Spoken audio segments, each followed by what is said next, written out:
ಹನುಮಂತನನ್ನು ಪೂಜಿಸುವ ಭಕ್ತರಿಗೆ ಶನಿಯ ವಕ್ರದೃಷ್ಟಿ ಬೀಳುವುದಿಲ್ಲ. ಇದು ನಿಮಗೆ ಗೊತ್ತೇ ಇದೆ.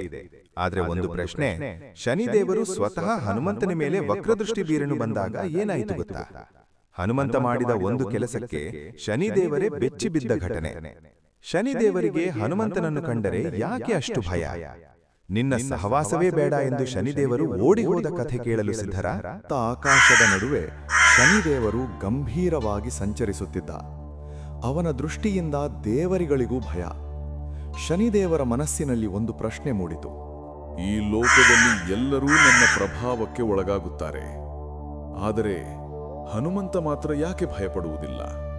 ಅದನ್ನು ತಿಳಿಯಲು ಅವನು ಹನುಮಂತನನ್ನು ಭೇಟಿ ಮಾಡಲು ನಿರ್ಧರಿಸಿ ಅವನು ಇರುವ ಕಡೆ ಹೊರಡುತ್ತಾನೆ. ಹನುಮಂತ ಒಂದು ಕಾಡಿನಲ್ಲಿ ಕಟ್ಟೆಯ ಮೇಲೆ ಕುಳಿತು ಕಣ್ಣು ಮುಚ್ಚಿ ರಾಮನಾಮ ಜಪದಲ್ಲಿ ತಲ್ಲೀನನಾಗಿದ್ದ. ಅಲ್ಲಿಗೆ ಶನಿದೇವರು ಬರುತ್ತಾರೆ. ಶನಿದೇವರನ್ನು ನೋಡಿ ಹನುಮಂತನು ರಾಮನಾಮ ಜಪವನ್ನು ನಿಲ್ಲಿಸಿ ಅವರ ಕಡೆ ಕಣ್ಣು ತೆರೆದು ನೋಡುತ್ತಾನೆ. ಆಗ ಶನಿದೇವರು ಹೇಳುತ್ತಾರೆ, ಹನುಮಂತ, ನಾನೀಗ ನಿನ್ನ ಮೇಲೆ ವಕ್ರದೃಷ್ಟಿ ಬೀರಲು ಬಂದಿದ್ದೇನೆ. ಇಲ್ಲಿಂದ 7.5 ವರ್ಷ ನನ್ನ ಪ್ರಭಾವ ನಿನ್ನ ಮೇಲೆ ಇರುತ್ತದೆ. ನಾನೀಗ ನಿನ್ನ ದೇಹದಲ್ಲಿ ಪ್ರವೇಶ ಮಾಡಬೇಕಾಗಿದೆ ಎಂದನು. ನಿಮಗೆ ನಮಸ್ಕರಿಸುತ್ತೇನೆ, ಸೂರ್ಯಪುತ್ರ ಶನಿದೇವ. ಕ್ಷಮಿಸಿ, ನೀವು ನನ್ನ ದೇಹದಲ್ಲಿ ಪ್ರವೇಶಿಸಲು ಎಲ್ಲಿಯೂ ಜಾಗವೇ ಇಲ್ಲ. ಏಕೆಂದರೆ ಭುಜಗಳ ಮೇಲೆ ಜಾಗ ಕೊಡೋಣವೆಂದರೆ ಶ್ರೀರಾಮ ಲಕ್ಷ್ಮಣರನ್ನು ನಾನು ಹೊತ್ತೊಯ್ಯಬೇಕು. ನನ್ನ ಹೃದಯದಲ್ಲಿ ಶ್ರೀರಾಮ ಮತ್ತು ಸೀತೆ ಇದ್ದಾರೆ. ನನ್ನ ದೇಹದ ಪ್ರತಿ ತನು ಮನ ಧನ ಕಣ ಕಣದಲ್ಲಿಯೂ ಶ್ರೀರಾಮನೇ ಇದ್ದಾರೆ. ಹೀಗಿರುವಾಗ ನೀವು ನನ್ನ ದೇಹದಲ್ಲಿ ಎಲ್ಲಿ ಪ್ರವೇಶಿಸುತ್ತೀರಾ? ನಿನಗೆ ನೆನಪಿರಲಿ ಹನುಮಂತ, ನನ್ನ ವಕ್ರದೃಷ್ಟಿಯಿಂದ ಮನುಷ್ಯರಷ್ಟೇ ಅಲ್ಲ, ದೇವಾನುದೇವತೆಗಳೇ ತಪ್ಪಿಸಿಕೊಳ್ಳಲು ಸಾಧ್ಯವಿಲ್ಲ. ನಾನು ಒಮ್ಮೆ ಯಾರ ಮೇಲಾದರೂ ನನ್ನ ವಕ್ರದೃಷ್ಟಿ ಬೀರಿದರೆ ನಾನು ಮೊದಲ 2.5 ವರ್ಷ ಅವರ ತಲೆಯ ಮೇಲೆ ಕುಳಿತು ಅವರ ಬುದ್ಧಿಯಲ್ಲೂ ಕಡಿಮೆ ಮಾಡಿ ಮೂರ್ಖರನ್ನಾಗಿ ಮಾಡುತ್ತೇನೆ. ನಂತರ 2.5 ವರ್ಷ ಅವರ ಹೊಟ್ಟೆಯ ಭಾಗದಲ್ಲಿ ಕುಳಿತು ಅವರ ಶರೀರವನ್ನು ಹಾಳು ಮಾಡಿ ಅನೇಕ ಸಂಕಷ್ಟಗಳನ್ನು ಅವರಿಗೆ ಕೊಡುತ್ತೇನೆ. ತಯಾರಾಗು ಹನುಮಂತ, ಈಗ ನಿನ್ನ ಸರದಿ. ನಿಮ್ಮ ನಿರ್ಧಾರವನ್ನು ನೀವು ಬದಲಿಸಲು ಸಾಧ್ಯವಿಲ್ಲ ಎಂದರೆ ಈ ರಾಮಭಕ್ತ ಹನುಮಂತನಲ್ಲಿ ಎಲ್ಲಾದರೂ ಜಾಗ ಸಿಕ್ಕರೆ ನೀವು ಅದನ್ನು ಅಲಂಕರಿಸಬಹುದು.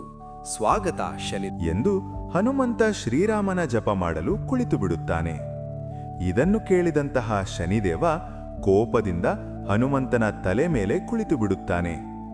ಆಗ ಸ್ವಲ್ಪ ಸಮಯದಲ್ಲಿಯೇ ಹನುಮಂತನಿಗೆ ತಲೆಯಲ್ಲಿ ಕೆರೆತ ಉಂಟಾಗುತ್ತದೆ. ತಲೆಯಲ್ಲಿ ಕೆರೆತ ಉಂಟಾದ ಕಾರಣದಿಂದ ಹನುಮಂತನು ಅಲ್ಲಿಯೇ ಇದ್ದ ಒಂದು ಕಲ್ಲನ್ನು ಜೈ ಶ್ರೀರಾಮ್ ಎಂದು ತನ್ನ ತಲೆಯ ಮೇಲೆ ಇಟ್ಟುಕೊಳ್ಳುತ್ತಾನೆ. ಇದನ್ನು ನೋಡಿದಂತಹ ಶನಿದೇವರು ಕೇಳುತ್ತಾರೆ, ಇದೇನಿದು ಹನುಮಂತ, ಬಂಡಿಯನ್ನು ತಲೆಯ ಮೇಲೆ ಇಟ್ಟುಕೊಳ್ಳುತ್ತಿರುವೆಯಲ್ಲ? ಶನಿದೇವ, ಏಕೋ ನನ್ನ ತಲೆಯಲ್ಲಿ ಸ್ವಲ್ಪ ಕೆರೆತ ಉಂಟಾಗಿದೆ. ಆದ ಕಾರಣದಿಂದ ನಾನು ಬಂಡಿಯನ್ನು ತಲೆಯ ಮೇಲಿಟ್ಟುಕೊಳ್ಳುತ್ತಿದ್ದೇನೆ. ತಲೆಯಲ್ಲಿ ಕೆರೆತ ಉಂಟಾದರೆ ಯಾವುದಾದರೂ ತೈಲವನ್ನು ಹಚ್ಚಿಕೋ ಹನುಮಂತ. ಇಲ್ಲ ಶನಿದೇವ, ನನಗೆ ಕೆರೆತ ಉಂಟಾದರೆ ನಾನು ಈ ರೀತಿಯೇ ಮಾಡುತ್ತೇನೆ. ಆಗ ನನಗೆ ಕೆರೆತ ಕಡಿಮೆಯಾಗುತ್ತದೆ ಎಂದು ಹನುಮಂತ ಹೇಳುತ್ತಾ ಮತ್ತೆ ತಲೆಯ ಮೇಲೆ ಇನ್ನೊಂದು ಬಂಡೆಯನ್ನು ಜೈ ಶ್ರೀರಾಮ್ ಎನ್ನುತ್ತಾ ತನ್ನ ತಲೆಯ ಮೇಲೆ ಇಟ್ಟುಕೊಳ್ಳುತ್ತಾನೆ. ಆ ನೋವನ್ನು ತಾಳಲಾರದೆ ಶನಿದೇವರು ಮತ್ತೆ ಕೇಳುತ್ತಾರೆ, ಅಯ್ಯೋ ಹನುಮಂತ, ಇದೇನಿದು? ಇನ್ನೊಂದು ಬಂಡೆಯನ್ನು ತಲೆಯ ಮೇಲಿಟ್ಟುಕೊಳ್ಳುತ್ತಿರುವೆಯಲ್ಲ? ಈ ಭಾರವನ್ನು ನನಗೆ ಸಹಿಸಲಾಗುತ್ತಿಲ್ಲ. ಬಂಡೆಯನ್ನು ಕೆಳಗಿಳಿಸಿ ಬಿಡು ಹನುಮಂತ. ಕ್ಷಮಿಸಿ ಶನಿದೇವ, ನನಗೆ ಇನ್ನೂ ತಲೆಯಲ್ಲಿ ಕೆರೆತ ಹಾಗೆ ಇದೆ ಎಂದು ಹೇಳುತ್ತಾ ಹನುಮಂತನು ಮತ್ತೊಂದು ಬಂಡೆಯನ್ನು ಜೈ ಶ್ರೀರಾಮ್ ಎನ್ನುತ್ತಾ ತನ್ನ ತಲೆ ಮೇಲೆ ಇಟ್ಟುಕೊಳ್ಳುತ್ತಾನೆ.